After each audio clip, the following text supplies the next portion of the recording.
의인의 간구와 악인에 대한 악함의 토로가 이어지는 말씀입니다. 악인들은 그 악함으로 심판받을 수밖에 없는 죄인들이고 심판받는 것이 당연합니다. 그 속에서 의인의 살려달라는 그 기도는 응답되어야 함이 마땅합니다. 그런데 하나님께서는 의인이 그렇게 간구하는 악함의 그런 넘침 속에서 하나님께서 이 소원의 마침을, 겸손한 자의 소원을 들으시는데 그 마음을 준비하시며 귀를 기울여 들으시고 라고 마치고 있습니다. 첫 번째입니다. 하나님의 응답에는 마음의 준비가 필요하다는 것입니다. 반드시 응답되어야 할 내용이고 하나님 영광을 위해서 스스로 응답하셔야 하는 기도임에도 하나님은 응답 전에 우리의 마음을 먼저 준비시키신다는 것을 우리는 기억해야 합니다.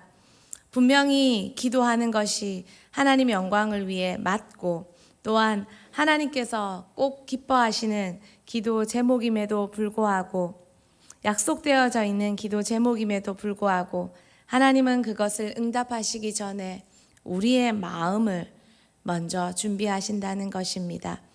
그러므로 우리의 눈도 우리의 응답의 아래 우리의 마음을 먼저 살펴보며 하나님께서 응답 주시기 위해 응답받을 내 마음의 그릇이 준비되어 있는지 우리는 살펴보아야 합니다. 두 번째입니다. 하나님은 우리의 기도를 듣고 계신다는 것입니다. 오늘 본문에서도 시편 17절에서도 하나님은 우리의 기도를 듣고 계신다라고 성경은 말하고 있습니다. 대화할 때 상대방이 우리의 기도를 듣고 있는지 미심쩍을 때 우리는 질문합니다. 듣고 있나? 듣고 계셔요? 네. 그럼 우린 또 물어봅니다. 내가 뭐라 했는데? 그러면 사람들이 뭐라 했잖아. 아, 듣고 있네. 하나님께 기도하면서 질문하고 싶을 때가 있습니다. 하나님 듣고 계십니까? 기도하지만 허공에 대고 외치는 것 같은 그런 마음들이 들 때가 있습니다. 그때 하나님 듣고 있어요? 듣고 계셔요? 그냥 내 혼자 말하는 것 같아요. 참 많은 사람들이 이런 고백을 합니다. 또한 이런 느낌을 가질 때가 많이 있습니다. 그러나 1.1핵도 변함이 없는 성경은 우리에게 말하고 있습니다. 하나님이 우리의 기도를 듣고 계시다고 말입니다. 하나님께서 듣게 하도록 만드는 힘, 그것은 저와 여러분에게 없습니다. 당신 스스로 결단하시지 않으면 누가 그분을 움직일 수 있겠습니까? 그런데 하나님은 이미 무궁한 자비로 우리의 기도를 듣고 계시다는 것입니다. 여러분, 하나님께서 우리의 기도를 듣고 있다는 것이 자비의 행위라는 걸 여러분 아십니까? 우리는 기도한다고 앉아 있지만 사실 참 우리의 기도하는 모습이 내 스스로 생각할 때도 부족하다는 걸 많이 알고 있습니다. 기도하지만 여전히 내 삶과 내 마음은 악에 섞여 있고 죄에 섞여 있고 그래서 참 거룩하지 못하고 나조차 나를 볼 때 아름답지 못하다고 생각될 때가 너무 많이 있습니다. 그런데 그 하나님은 우리를 보십니다.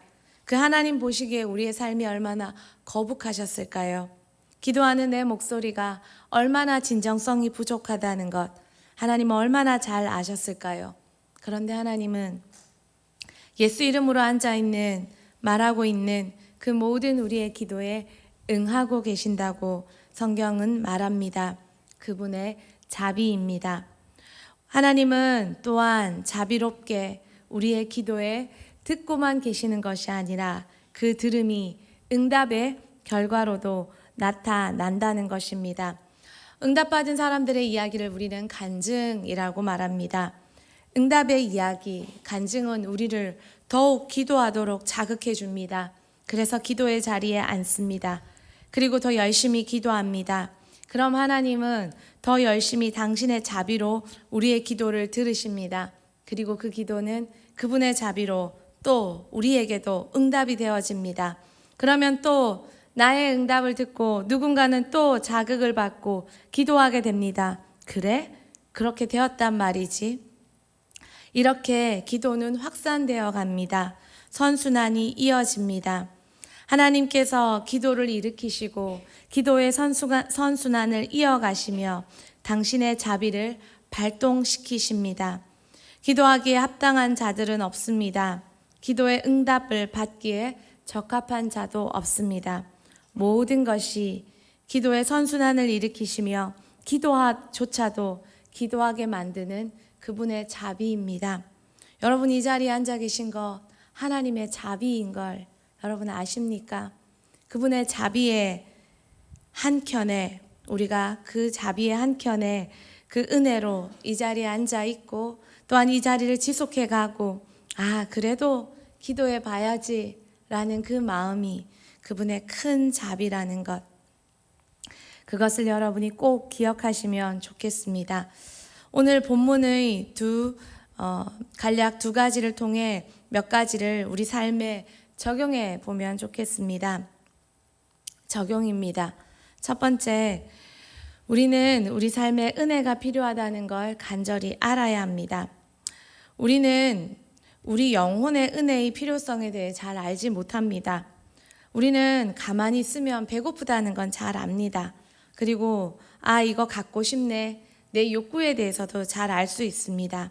내 욕심도 잘 압니다. 그런데요, 우리의 영혼의 필요에 대해서는 얼마나 잘 느낄 수 있을까요? 영혼의 필요와 욕구에 대해서 기도하지 않을 때 절대 알 수 없습니다. 그것은 영으로 느끼기 때문입니다. 기도하지 않는 자들은 절대 자신의 영혼의 상태, 영혼의 욕구, 내가 지금 좀 컬컬하네, 불편하네, 은혜가 필요하네, 저 영혼에게 은혜가 필요하네, 내가 회개해야 되는데, 이런 모든 나의 영혼의 상태의 이야기는 기도하지 않는 사람들은 결코 알지 못합니다. 이 사람에게 하나님의 은혜가 필요한데, 이곳에 우리 직장에 하나님의 임재가 필요한데, 기도하지 않는 사람은 절대 영혼의 상태, 영혼의 필요성 알지 못하기에 영혼의 대화를 할 수 없습니다. 여러분, 세상은 점점 고갈되어져 가고 있습니다. 은혜가 메말라 가고 있습니다. 그래서 세상은 더 은혜로 충만하고 부요한 자가 필요합니다. 세상을 밝히고 적시고 깨우고 소금의 역할을 해줄 자들이 필요합니다. 기도는 은혜를 채우고 은혜를 흘러보내는 자가 되게 합니다. 기도는 자신의 영혼의 상태를 더 깊이 알게 해줍니다. 자기가 죄인인 줄 아는 사람, 그 사람은 기도하는 사람만이 아는 깊은 진리입니다. 내가 죄인인 줄 알기에 고개 숙일 수밖에 없고, 내가 죄인인 줄 알기에 은혜를 구할 수밖에 없고, 내가 죄인인 줄 알기에 나로 말미암아 공동체의 연합과 하나님의 자비가 흘러가게 만드는 것, 그것은 기도하는 사람입니다. 겸손하고 싶으십니까? 여러분의 누군가의 영혼의 상태를 분별해주고 지혜롭게 잘 인도해주고 싶으십니까? 기도할 때만이 가능하다는 것 꼭 아셔야 합니다. 기도는 은혜가 필요하다는 것을 알게 해줍니다. 두 번째입니다. 오늘 본문을 통해서 기도에 적용해 볼 두 번째는 같이 한번 읽어보도록 하겠습니다. 하나님은 우리의 기도를 미리 아시고 기도하게 하시는 분이라고 설명해 드렸습니다. 그런데 기도하게 하시고 기도도 미리 아시고 기도도 응답하실 수 있는 분인데 응답되지 않는다면 우리는 우리의 기도에 응답에 무언가 가로막혀 있다는 걸 알아야 합니다. 우리가 기도하면서도 지속되는 죄, 묶여있는 관계, 기억 속에 해결되지 않은 과거의 죄, 그래서 끝났지만 끊임없이 상처가 반복되는 그 죄, 그것들이 우리의 응답의 길을 막고 있습니다. 시편 66편 18절 말씀 우리 같이 한번 읽어보도록 하겠습니다.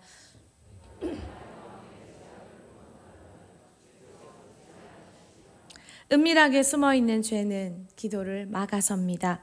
디모데전서 2장 8절에도 같이 한번 읽어보겠습니다.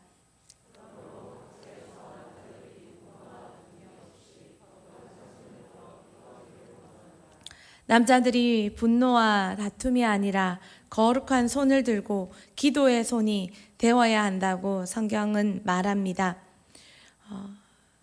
우리의 삶에 보이지 않는 숨어있는 죄, 해결되지 않는 죄, 또한 아직까지 해결되지 못한 관계, 또한 보상의 문제, 나로 인해 상처받은 사람, 은택을 입었는데 갚지 못한 보상, 이런 것들이 있다면 해결하셔야 합니다. 마태복음 5장 24절 말씀 같이 한번 보도록 하겠습니다.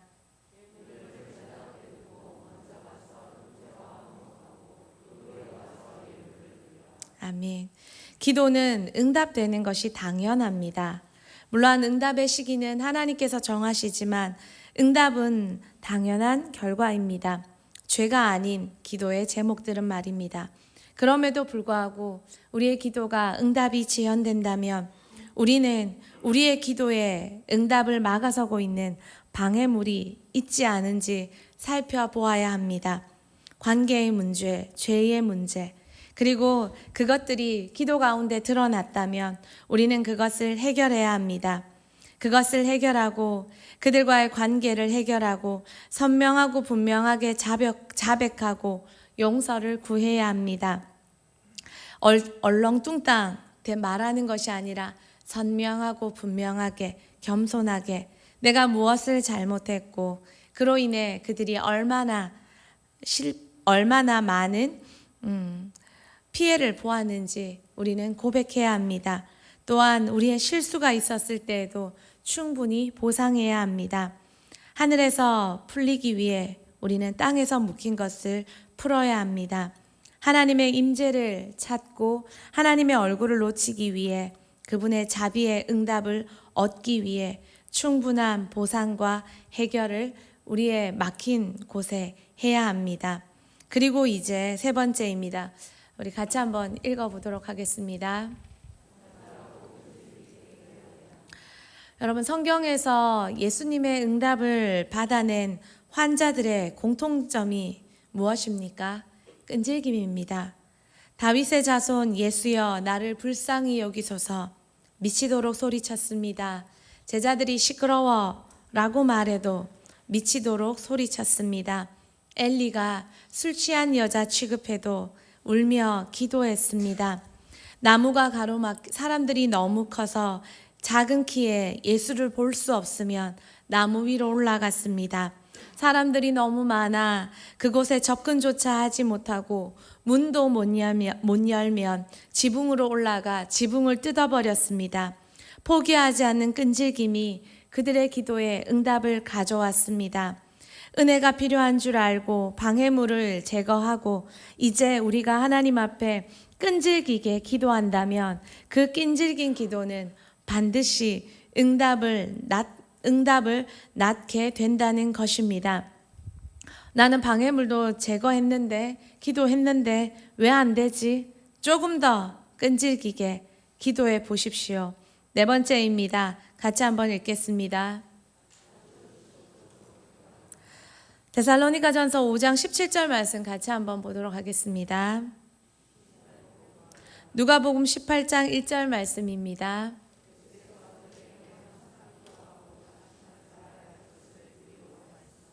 에베소서 6장 18절입니다.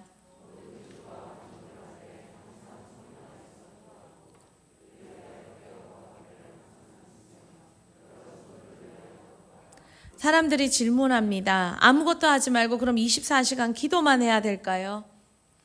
은사상, 사명상 24시간 기도만 하시는 분들도 계실 것입니다. 그러나 하나님이 일상을 살아야 하는 우리에게 그렇게 말씀하시진 않습니다. 그렇다면요, 우리의 기도의 빈도는 우리 마음으로 끊임없이 지속되라는 말씀입니다. 다니엘은 하루에 3번 기도했다고 말하고 있습니다. 다윗은 시편 55편에 3번, 시편 119편에는 7번 찬양하고 기도했다고 말합니다. 이거는 빈도를 말하는 것이 아니라 그 마음의 간절함으로 지속되는 상태를 말하는 것입니다. 여러분 안에 하나님께 구하는 기도가 있습니까? 여러분 안에 하나님과 소통되어야 할 무언가가 있습니까? 그것은 끊임없이 마음으로 나의 소원과 나의 이야기를 그분께 읊조리는 것입니다. 언제든 어디든 할 수 있는 것이 기도입니다. 또한 나의 삶에 기도해야 할 상황이 생기면 바로 그 자리에 엎드려 우리는 기도하는 것입니다. 이것을 기도의 지속성이라 말합니다. 좀 이따 기도해야지, 기도 시간에 가야지, 기도 시간 가면, 기도의 자리에 앉으면 기도가 생각나는 그 기도의 상태가 아니라 내 마음으로 기도의 자리에 와서 풍성히 충분히 열정적으로 기도하지만 그러나 하루 종일 내 마음으로 그분과 함께 읊조리는 그 상태를 지속적으로 기도한다라고 말하는 것입니다. 시편 119편 62절 말씀 우리 같이 한번 보겠습니다.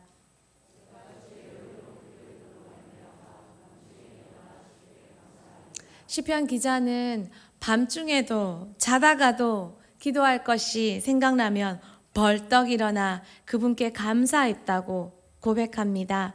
삶 따로 기도 따로가 아니라 우리의 일상에, 아니 기도 위에, 우리의 일상이 피자 위에 놓인 치즈처럼 그렇게 서로 연합되어 있다는 것입니다. 마음을 늘 하나님께 향하고 기도로 나아갈 때 재미있는 것은 우리의 일상이 더 유익하게 더 잘 된다는 것입니다. 왜요? 늘 그분의 지혜로 넘쳐나고 그분과 동행하며 연합할 때 세상이 줄 수 없는 평안으로 가득 차게 되고 또한 그분이 주시는 형통을 누리기 때문입니다. 오늘 본문을 통한 기도의 적용 좀 마지막 5번째입니다. 같이 보겠습니다. 골로새서 4장 2절 말씀입니다. 같이 보겠습니다. 기도를 계속하고 기도에 감사함으로 깨어 있으라. 기도하다 보면 지칠 때가 있습니다. 기도해도 안 된다. 그런 마음이 들 때가 있습니다. 그 낙심을 깨어버리는 방법이 뭔지 아십니까? 그것도 기도입니다. 계속 기도해야만 얻을 수 있는 한 가지가 하나님의 자비입니다. 하나님은 모든 사람을 불쌍히 여기시지만 기도하는 자에게 당신의 자비를 보여주십니다. 기도할수록 힘이 듭니다. 기도하는데 너희 집 와 그러노? 기도하는데 네 인생 와 그러노?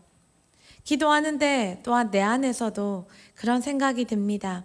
기도하는데 왜 그렇지? 왜 안 좋은 일만 자꾸 일어나는 것 같지? 그래도 우리는 끝까지 진지하게 기도해야 합니다. 여러분, 내 생각으로 낙심하지 마십시오. 앞이 보이지 않고 길을 잃었다면 나를 포기하시고 내 생각을 포기하시고 하나님의 말씀을 붙잡으십시오. 진지하게 어떤 상황과 사람에게 연연하지 말고 기도로 나아가십시오.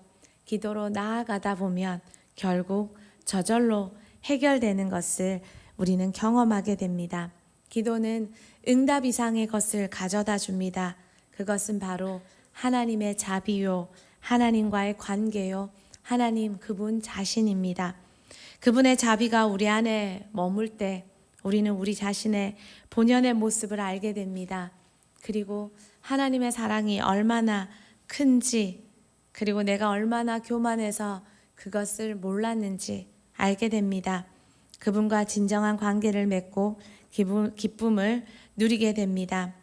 하나님은 기도할 때, 당신의 응답을 주실 때 우리의 마음을 이렇게 먼저 준비시키십니다. 응답의 간증보다 더 좋으신 하나님을 알아가는 기쁨으로 넘쳐서 응답은 저절로 따라오는 여러분 모두가 되시길 축복합니다.